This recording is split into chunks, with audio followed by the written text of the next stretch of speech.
Hello প্রিয় বন্ধুরা, কেমন আছেন সবাই? আশা করছি সবাই ভালোই আছেন। দীর্ঘদিন পর আবার আপনাদের সামনে হাজির হলাম আরেকটি ভিডিও নিয়ে।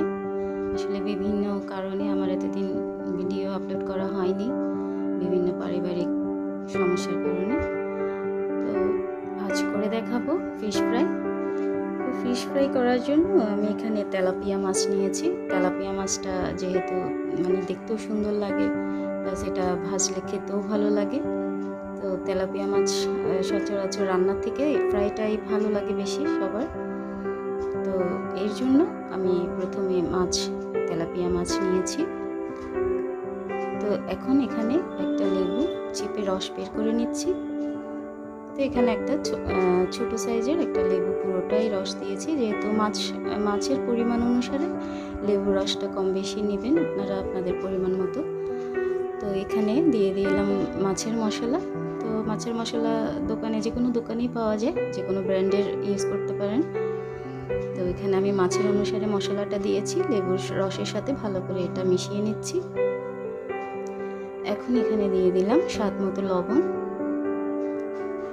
তো এই লবণটা দিয়ে এটা আবার ভালো করে মিক্স করে নিচ্ছি। তো বাস, আমি এখানে আর কিছুই দিচ্ছি না, যেহেতু মাছের মশলার মধ্যে সব কিছু উপকরণ দেওয়া থাকে। তো এখন রেডি করা মশলাটা আমি মাছের মধ্যে দিয়ে দিলাম। তো এখানে আমি 7টা মাছ নিয়েছি। তো মাছগুলো এখানে মাঝখান থেকে একটু চিড়ে দিয়েছি, যাতে মশলাটা ভিতরে ঢুকে ভালো করে, তাহলে এটা খেতে অনেক ভালো লাগবে, ভিতরেও মশলাটা যাবে।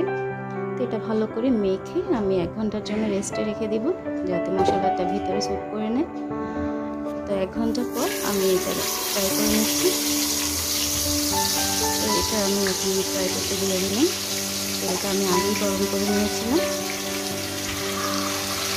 তো মাছটা ভাজতে হবে মিডিয়াম হিটে, বেশি হিট দিলে এখানে হবে কি মাছটা উপর থেকে পুড়ে যাবে, ভিতরে যেহেতু সেদ্ধ হবে না। তো সেক্ষেত্রে মিডিয়াম হিটে ভাজলেই ভালো।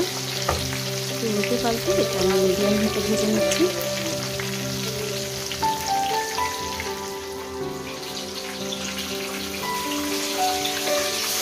তো দেখুন একটু ভাজা হয়ে গেছে, এটা খুব সুন্দর একটা কালার এসছে। তো এইভাবে আমি সবকটি মাছই ভেজে নিচ্ছি। তো তৈরি হয়ে গেল আমার ফিশ ফ্রাই। তো বন্ধুরা, কেমন লাগলো এই ভিডিওটি তা অবশ্যই কমেন্ট করে জানাবেন। আর যদি ভালো লেগে থাকে তাহলে লাইক করবেন, আর প্লিজ আমার চ্যানেলটাকে সাবস্ক্রাইব করবেন, আর আমার পেজ অনামিকার হেসেল ফলো করে আমার পাশে থাকবেন। সবাই ভালো থাকবেন, সুস্থ থাকবেন। সবাইকে ধন্যবাদ।